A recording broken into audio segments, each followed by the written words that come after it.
Hello students, in this lecture we will continue with the problems of evaluation of double integration by changing it into polar coordinates. See the question, change to polar coordinates and evaluate integration 0 to 1, integration 0 to x, function है यहाँ पर x plus y, dy dx. We have to find double integration here by changing it into polar coordinate. So just recall what substitution we are doing to change given Cartesian form into polar form. It is x equal to r cos theta, y equal to r sin theta, square plus y square will become r square and dx into dy will be r into dr into d theta. Okay, so only thing is here to get the limits in polar coordinates, we can easily find a double integration here.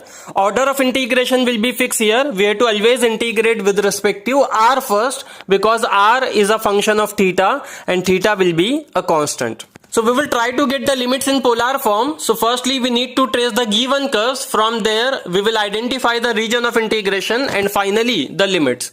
So what is the given region?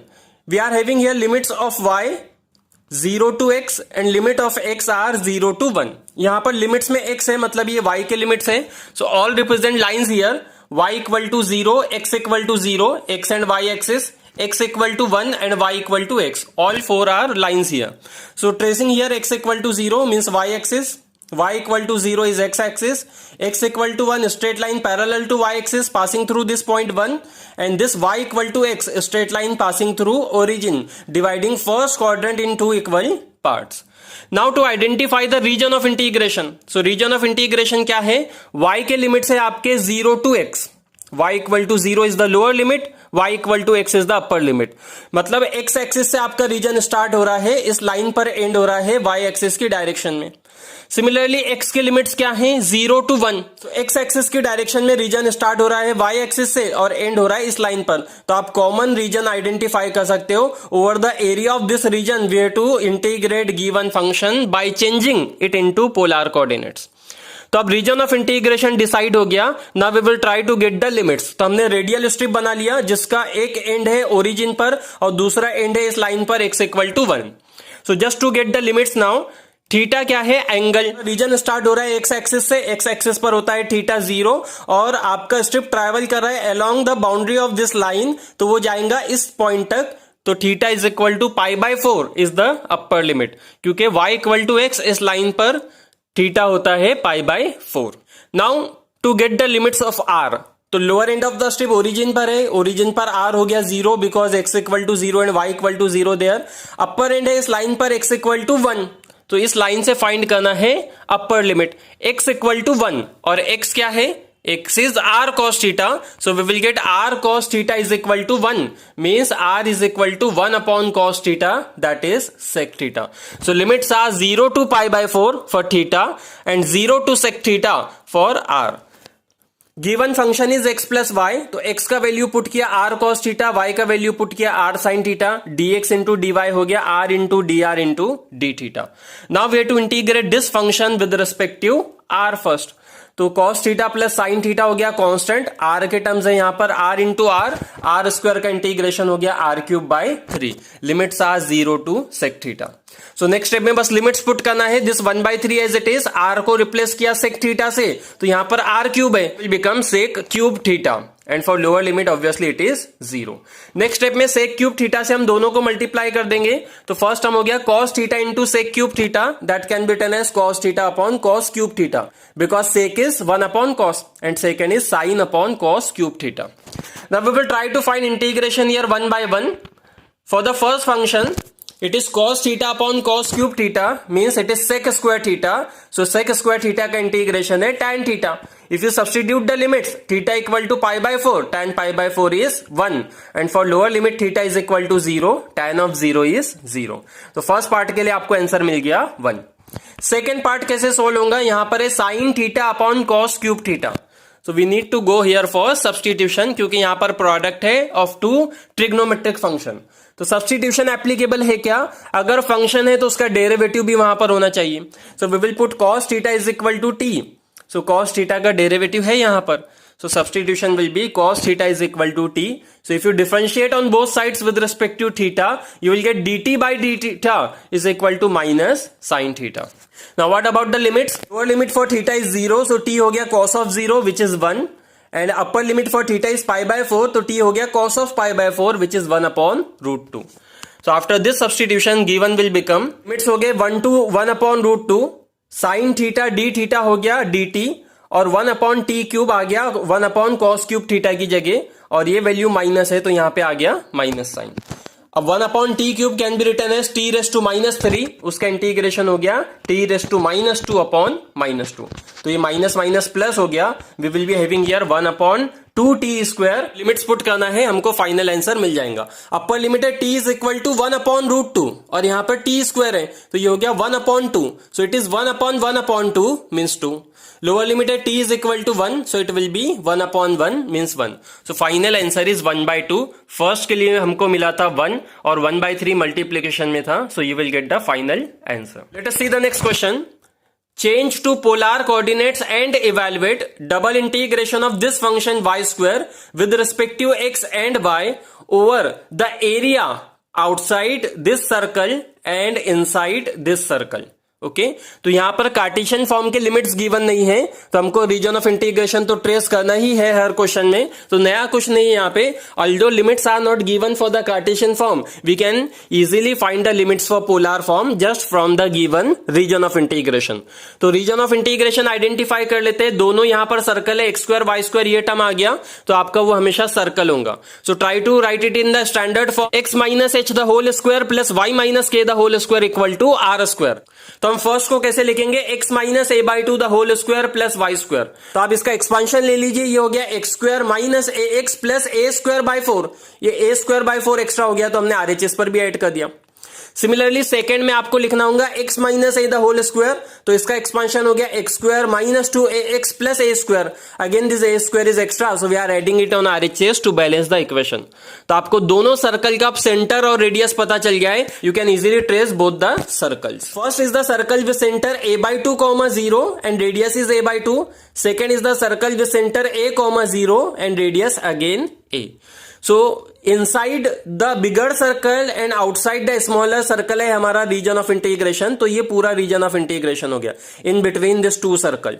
On the area of this whole region we have to integrate given function in polar coordinates. Okay तो फिर से हमने radial strip बना लिया.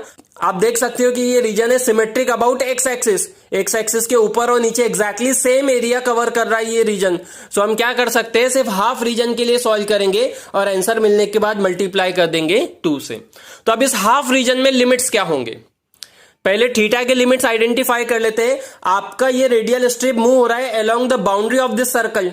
तो आप देख सकते हो स्टार्टिंग पॉइंट ये है एक्स एक्सिस पर, यहां पर थीटा होगा 0.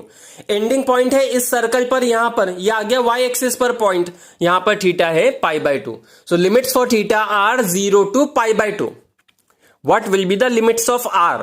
तो आप देख सकते हो lower end of the strip है स्मॉलर सर्कल पे, तो वहां से मिलेगा lower limit. Upper end of the strip है बिगर सर्कल पे, तो वहां से मिलेगा अपर लिमिट. अब इसको हम कन्वर्ट करें पोलर कोऑर्डिनेट्स में, तो आपका सब्स्टिट्यूशन सेम हो गया as usual. x equal to r cos theta, y equal to r sine theta, x² plus y² हो गया r², और dx इंटू dy हो गया r into dr into d theta. Circle के इक्वेशंस भी हम पोलर कोऑर्डिनेट में लिख लेंगे. फर्स्ट है x² plus y² equal to ax, और x² प्लस y² क्या? It is r².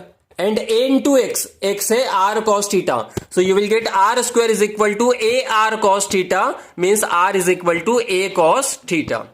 Similarly, from the second circle we can write it as x square plus y square equal to 2ax, so it will be r square equal to 2a r cos theta, means upper limit will be r is equal to 2a cos theta.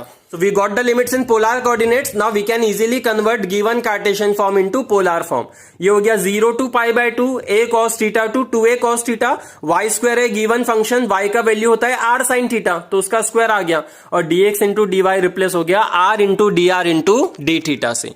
अब integrate करना है as usual with respective r first. तो sine square theta हो गया constant, multiplication में तो integral sign के बाहर आ गया. यहाँ पे बचा r square into r means r³, उसका इंटीग्रेशन हो गया r⁴/4. Now substituting the limits, ये 1/4 तो as it is, upper limit put किया r is equal to 2a cos theta, तो यहां पर r⁴ है, तो ये हो गया 2a cos theta whole. means 2 raised to 4 a raised to 4 cos raised to 4 theta, that is 16 a raised to 4 cos raised to 4 theta. And similarly for lower limit it is a raised to 4 cos raised to 4 theta. So it is 16 minus 1. If you take a raised to 4 cos raised to 4 theta common, it is 16 minus 1, that is 15. So 15 a raised to 4 liya constant, remaining is only cos raised to 4 theta and this sin square theta as it is. Now to integrate this function with respect to theta. So you can observe that we are having the standard form of here beta function. What is the definition of beta function in trigonometric form? It is 2 times 0 to pi by 2 sin raised to p theta cos raised to q theta. तो मैं answer directly gamma function के form में लिख रहा हूं, gamma of p plus 1 by 2 into gamma of q plus 1 by 2 upon gamma of p plus q plus 2 by 2. तो यहां पर p हो गया sign square theta means it is 2 and q is 4.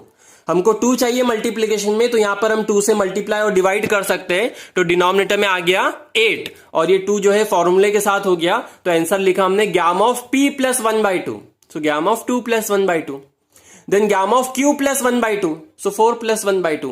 And then p plus q means 4 plus 2 plus 2. 8 by 2. So next step we have to just simplify this gamma function to get the final answer. So gamma of 4 is 3 factorial using the formula gamma of n plus 1 is n factorial if n is a natural number.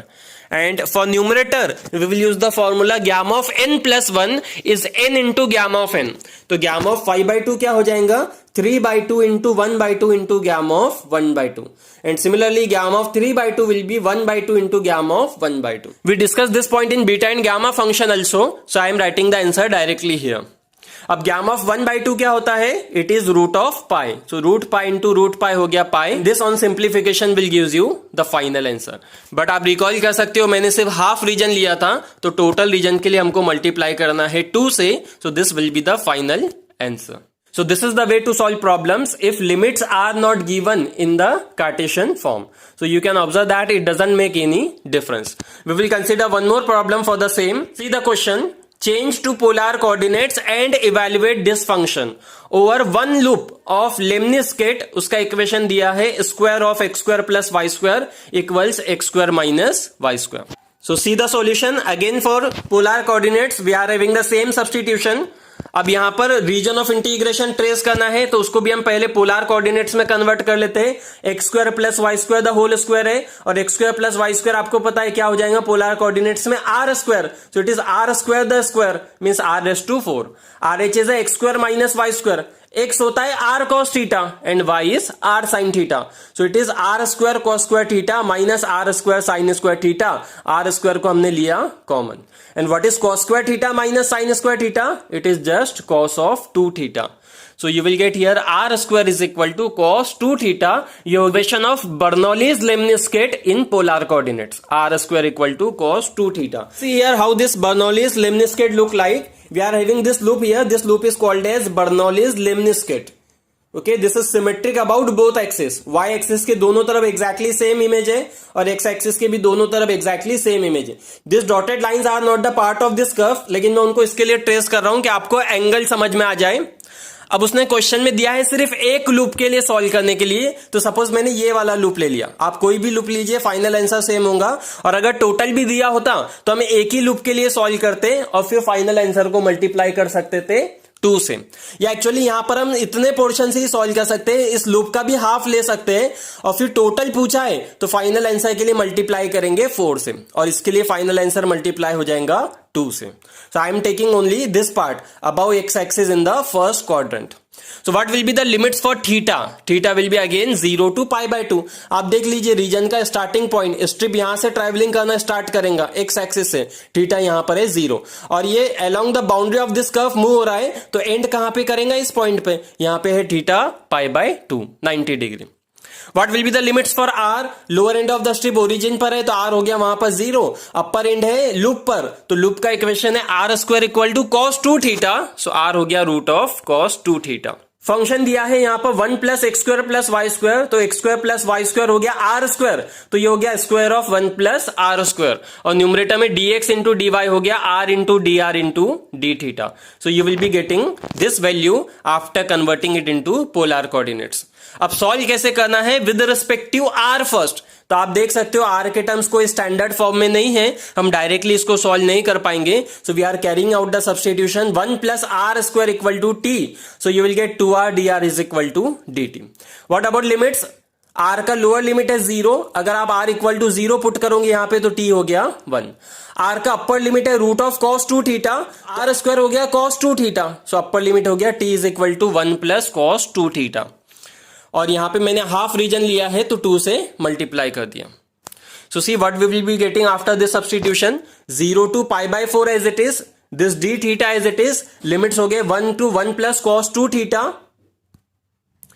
r into d r हो गया dt upon 2, तो ये 2 इससे cancel हो गया और denominator हो गया 1 अपॉन टी स्क्वायर। तो 1 upon t square can be written as t raise to -2, उसका इंटीग्रेशन हो गया t raise to -1 upon -1, that is -1 upon t। On substitution you will get, first term हो गया 1 अपॉन 1 प्लस कॉस 2 थीटा और second term हो गया t equal to 1 put किया तो 1। ये माइनस साइन कॉमन लिया है मैंने, इसके लिए यहां पर लिमिट्स के लिए ये आंसर आ गया। अब इस फंक्शन को इंटीग्रेट करना है with respective theta. No problem with the second part. What about the first part, first part के लिए आप स्टैंडर्ड फॉर्मूला यूज कीजिए, cos square theta is 1 plus cos 2 theta upon 2। What is the formula, cos square theta is equal to 1 plus cos 2 theta upon 2. So this will be 1 upon 2 cos square theta and this minus 1 as it is. Upon 2 as it is, 1 upon cos is sec, तो ये हो गया sec square theta जिसका integration आपको पता है tan theta, और last term है 1, उसका इंटीग्रेशन हो गया theta. So only substitution of limits will gives you the final answer which is pi minus 2 upon 4. Okay, so we are done with this topic. In next lecture we will start with the application of double integration to compute the area. Thank you.